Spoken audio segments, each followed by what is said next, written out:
Salam sehat untuk kita semua, salam sejahtera untuk kita semua.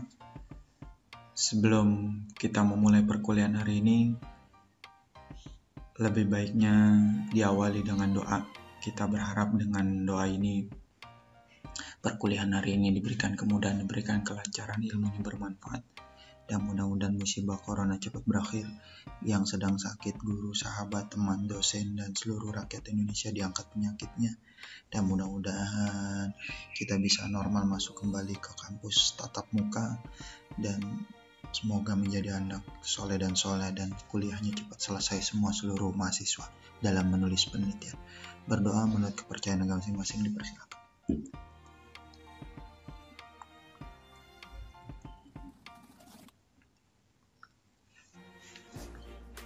Selesai, terima kasih. Apa kabar seluruh mahasiswa? Insya Allah dalam keadaan sehat.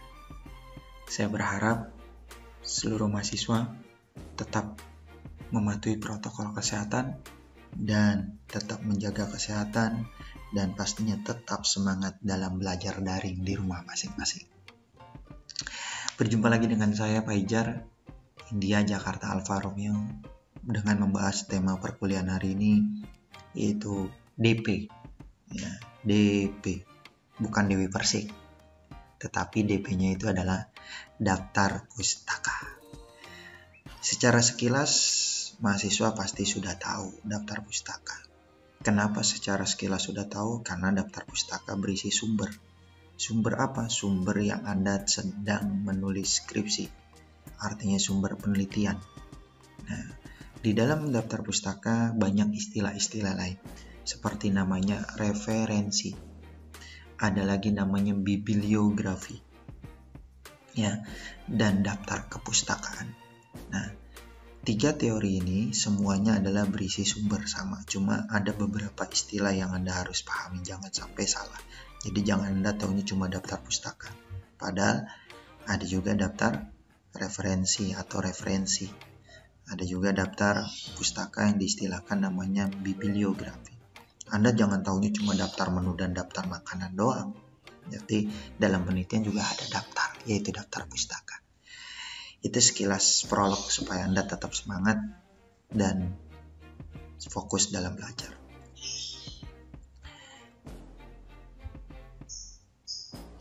Pengertian daftar pustaka secara sekilas yaitu bibliografi menurut Josh Carroll, ya, di mana sebuah daftar pustaka yang berisi judul buku, jadi bisa sumbernya buku, internet, jurnal, dan sebagainya, yang mempunyai pertalian, artinya pertalian yang berhubungan dengan apa daftar pustaka? Berhubungan dengan kutipan yang Anda tulis, artinya kutipan yang Anda tulis di dalam paragraf.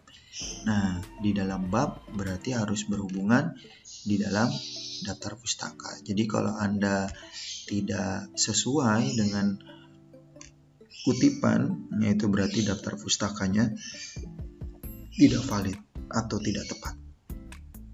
Jadi namanya kutipan yang Anda tulis di dalam bab paragraf juga harus ada di dalam daftar pustaka. Bagi orang awam, bibliografi mungkin tidak penting, tetapi bagi seorang sarjana pasti sangat penting, yaitu daftar pustaka atau daftar kepustakaan. Fungsi daftar pustaka apa saja, Faijar? Yang pertama, pertanggungjawaban ilmiah terhadap gagasan orang lain. Jadi Anda menulis sumber kutipan yang Anda dapat dalam paragraf atau dalam bab, pastinya itu harus ada di dalam daftar pustaka sebagai pertanggungjawaban ilmiah bahwa itu memang punya orang atau kutipan orang. Rujukan pada saat menulis karya ilmiah, artinya rujukan sebagai sumber tambahan. Sumber tambahan apa? Anda sebagai penulis atau peneliti ingin menulis suatu penelitian sebagai tambahan sumber. Sumber apa? Sumber Anda nanti menulis suatu paragraf, suatu kutipan, atau suatu kalimat, dan seterusnya. Cara penulisan daftar pustaka antara lain, yang pertama, tulisan tatip pustaka dengan huruf kapital di bagian tengah atas. Jadi di center paling atas tulisannya, sama seperti bab 1 pendahuluan, letaknya di atas, tulisannya di tengah. Gunakan alinea menggantung atau menonjol. Maksud alinea menggantung menonjol gimana sih, Pak Ijar? Dia modelnya baris pertama ke dalam, baris pertama ke kiri, baris keduanya ke dalam. Jadi maksudnya menonjol ke dalam. Lalu berikutnya apa tuh Pak Ijar? Menggunakan jarak satu spasi dalam satu sumber. Artinya kalau sumber pertamanya dan sumber kedua, artinya sumber daftar pustaka yang pertama dan kedua, ini jangan sampai salah nih, ya. Menggunakan jarak spasinya yang harus dibedakan. Kenapa harus dibedakan? Yang Anda harus pahami, kalau sumber pertama ke sumber kedua, ini jaraknya antara 1,5 atau 2 spasi. Tetapi ada juga yang nanti baris pertama yang tadi saya katakan, baris kedua menjorok ke dalam. Nah, ini jaraknya satu spasi.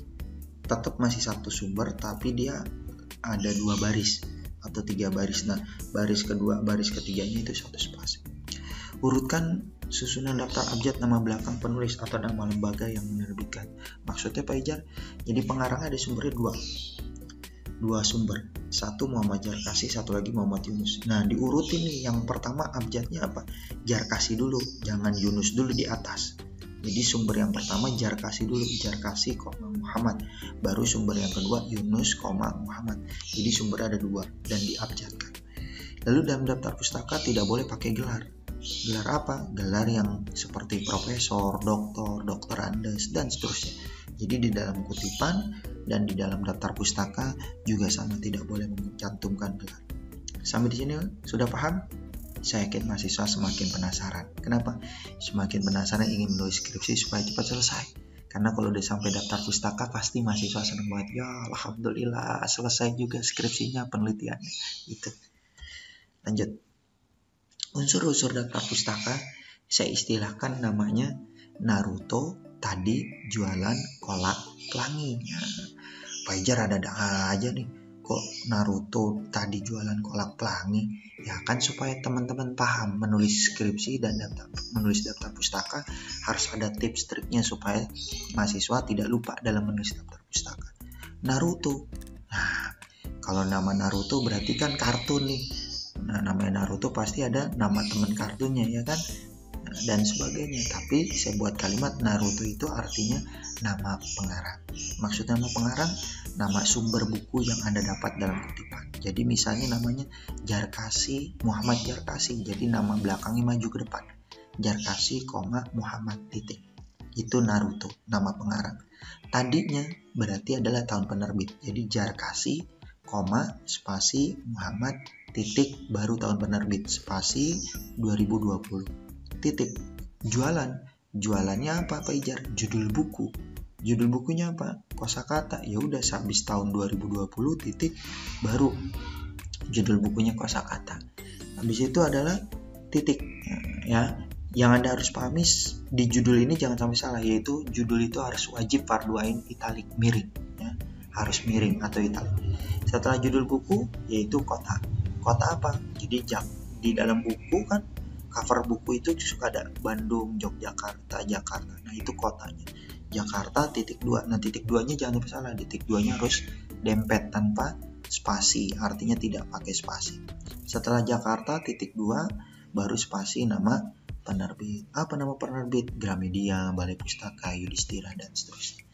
Sampai sini udah paham dengan istilah tadi yang saya buat tips triknya Naruto tadi jualan kolak pelangi. Nah, pelanginya kok ada aja Pak Ijar, Naruto jualan kolak pelangi. Nah, pelanginya di situ kan berarti berbagai macam sumber. Sumber apa? Sumber penerbitnya. Kolak kan ada pelangi juga. Pelangi apa? Pacar Cina kan ada warna-warni itu. Nah, makanya saya istilahkan seperti itu supaya mahasiswa paham. Nama pengarang ditulis dengan nama lengkap. Seperti apa Pak Ijar? Seperti di sini ada kata nama lengkapnya Jos Kerap, tapi dibalik Kerap Jos. Ya. Gelar akademik tidak dicantumkan, ya tidak boleh. Ya, mau profesor mau dokter. Lalu jika mengambil sumber bacaan dari beberapa buku dengan pengarang yang sama, misalnya sumber pertamanya Jos Kerap, sumber keduanya Jos Kerap, sumber ketiganya Jos Kerap, ya sudah. Di sumber yang kedua Anda tidak perlu lagi nulis nama, tapi cukup underscore, garisnya dari K, Kerapnya K itu sampai titik. Nah, itu maksudnya menggunakan tanda itu. Lalu urutkan apa? Dari yang pertama, tahun yang pertama, ya, dari awal. Jadi bukan tahun yang muda, tapi tahun yang tua dulu yang ditampilkan. Kayak di sini kan ada Josh Carap 1980, nah 80 dulu yang ditampilkan. Paham sampai sini? Nah itu yang Anda harus pahami. Pak Jar, nomor 1 salah tuh. Iya, nomor 1 salah. Kenapa? Karena judulnya tidak miring. Sedangkan yang sumber kedua sama sumber ketiga judulnya miring. Iya, itu yang Anda harus pahami. Bedanya di situ. Jadi daftar pustaka yaitu menggunakan miring judul bukunya. Nah, terus yang tadi saya katakan tahun penerbit, titik, terus berikutnya nama penerbitnya, di akhirnya jangan sampai lupa mahasiswa. Sering mahasiswa suka lupa di akhir penerbit tidak menggunakan titik. Nah ini yang Anda harus pahami.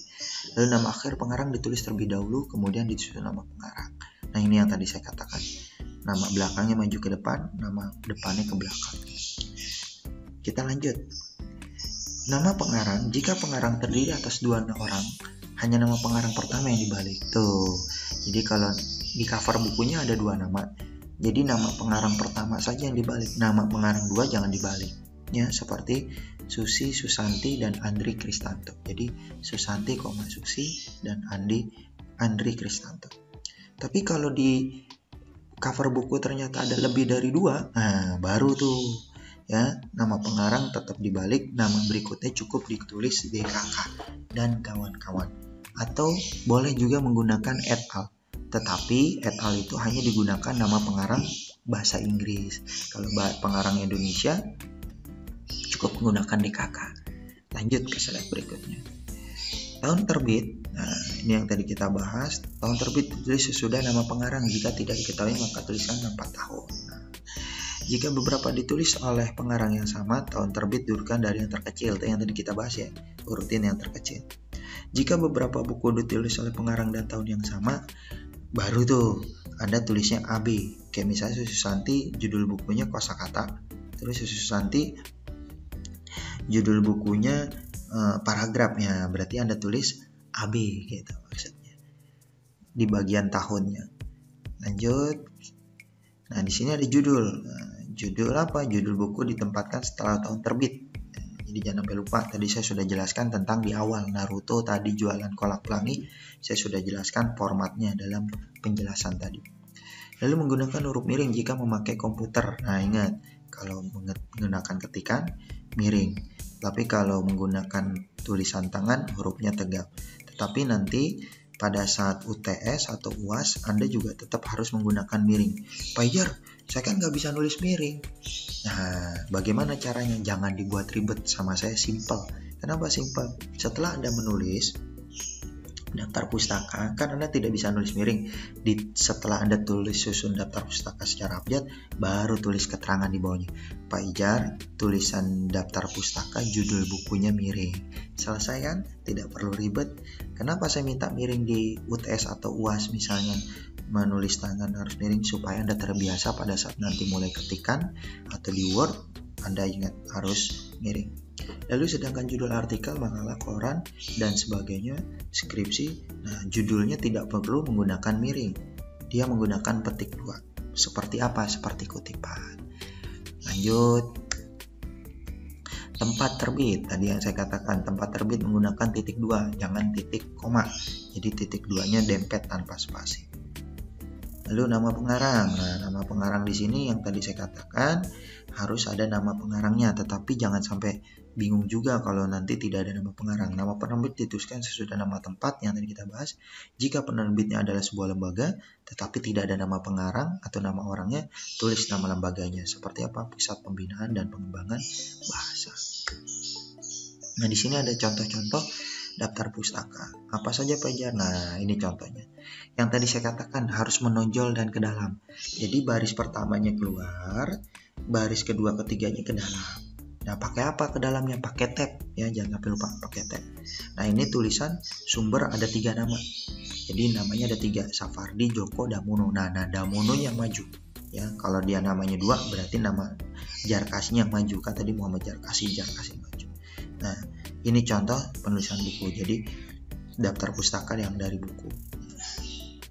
Lalu kalau surat kabar, nah yang tadi saya katakan kalau surat kabar, majalah, tesis, skripsi tidak menggunakan miring judul bukunya, tetapi pakai petik 2. Nah, bagaimana Pak Ijaz penulisannya? Nah, ini dia. Nama pengarangnya tetap ditulis, tahunnya tetap ditulis, pakai petik 2. Pajar pakai miring nggak? Judul buku tidak perlu, jadi cukup petik 2 saja karena dia ciri khasnya beda antara buku dengan koran. Lalu titiknya jangan sampai salah, titiknya bukan di setelah petik, tetapi titiknya sebelum petik. Jadi singa titik baru petik. Ya, dalam kompasnya itu kompasnya miring. Kenapa? Nama korannya. Paham ya? Pajar kok ada dalamnya kapital? Saya sarankan jangan kapital, tapi yang benarnya D-nya kecil. Ingat, saya sudah jelaskan revisi D-nya kecil, bukan yang D kapital. Lalu berikutnya Kompas 2006. Nah, ini menjelaskan bahwa nama pengarangnya tidak ada. Jadi Anda boleh mencantumkan nama korannya saja. Nah, setiap dosen pembimbing ada yang memperbolehkan sumber data pustaka dari buku, koran, majalah, jurnal, dan sebagainya, internet. Nah, ini majalah ya. Tapi kalau majalah kayaknya rata-rata tergantung dosen pembimbing, ada yang boleh, ada yang tidak. Saya lewatin aja ya. Yang penting contohnya seperti ini. Nah, ini kalau antologi sumbernya dari misalnya puisi, cerpen, novel, dan seterusnya. Karena Anda tidak ada dalam sumber yang Anda tulis penelitiannya, jadi saya lewatin. Nah, ini karangan. Pajar boleh gak saya mengambil kutipan dari sumber misalnya skripsi kakak kelas? Boleh. Tetap ditulis di situ nama judul skripsinya apa, baru tulis skripsi. Nah, jangan sampai lupa titik dulu baru petik di akhirnya. Nah, skripsinya dari mana dan siapa yang menulisnya. Nah, ini laporan. Artinya laporan seperti misalnya Anda mendapat sumber laporan keuangan dari mana gitu misalnya. Boleh juga. Perusahaan misalnya boleh juga seperti itu, atau laporan tugas akhir. Silakan tulisnya modelnya seperti itu, tapi tidak pakai menggunakan judulnya itu miring, tetapi menggunakan petik 2. Nah, ini yang website. Jadi kalau Anda menggunakan website, yang Anda harus pahami yaitu dalam penulisan sumbernya pakai nama, adresnya lengkap ya. Adresnya lengkap, judulnya juga ditulis pakai petik 2, di akhirnya titik baru petik, dalam D kecil. Nah, HTTP-nya itu miring. Nah, italik, tapi jangan pakai warna ya. Jangan pakai warna. Nah, di aksesnya itu adalah tanggal pada saat Anda mengakses kutipan yang Anda dapat. Gitu. Sampai sini sudah paham? Saya yakin sudah paham. Untuk lebih lengkapnya, teorinya Anda silakan bisa mencari sumber dari berbagai hal. Bisa dari internet, bisa dari buku. Jadi buat tambahan referensi selain dapat dari sumber saya. Itu saja yang saya bisa sampaikan. Tetap semangat belajar, tetap fokus belajar, dan jaga kesehatan, dan tetap menjaga protokol kesehatan. Kita awali dengan doa, diakhiri juga dengan doa. Mudah-mudahan apa yang kita pelajari bermanfaat. Berdoa menurut kepercayaan agama masing-masing dipersilakan. Terima kasih, mohon maaf apabila acara penyampaian saya ada kurang tepat dan sikap saya kurang bagus, tolong dimaafkan, dan Assalamualaikum warahmatullahi wabarakatuh.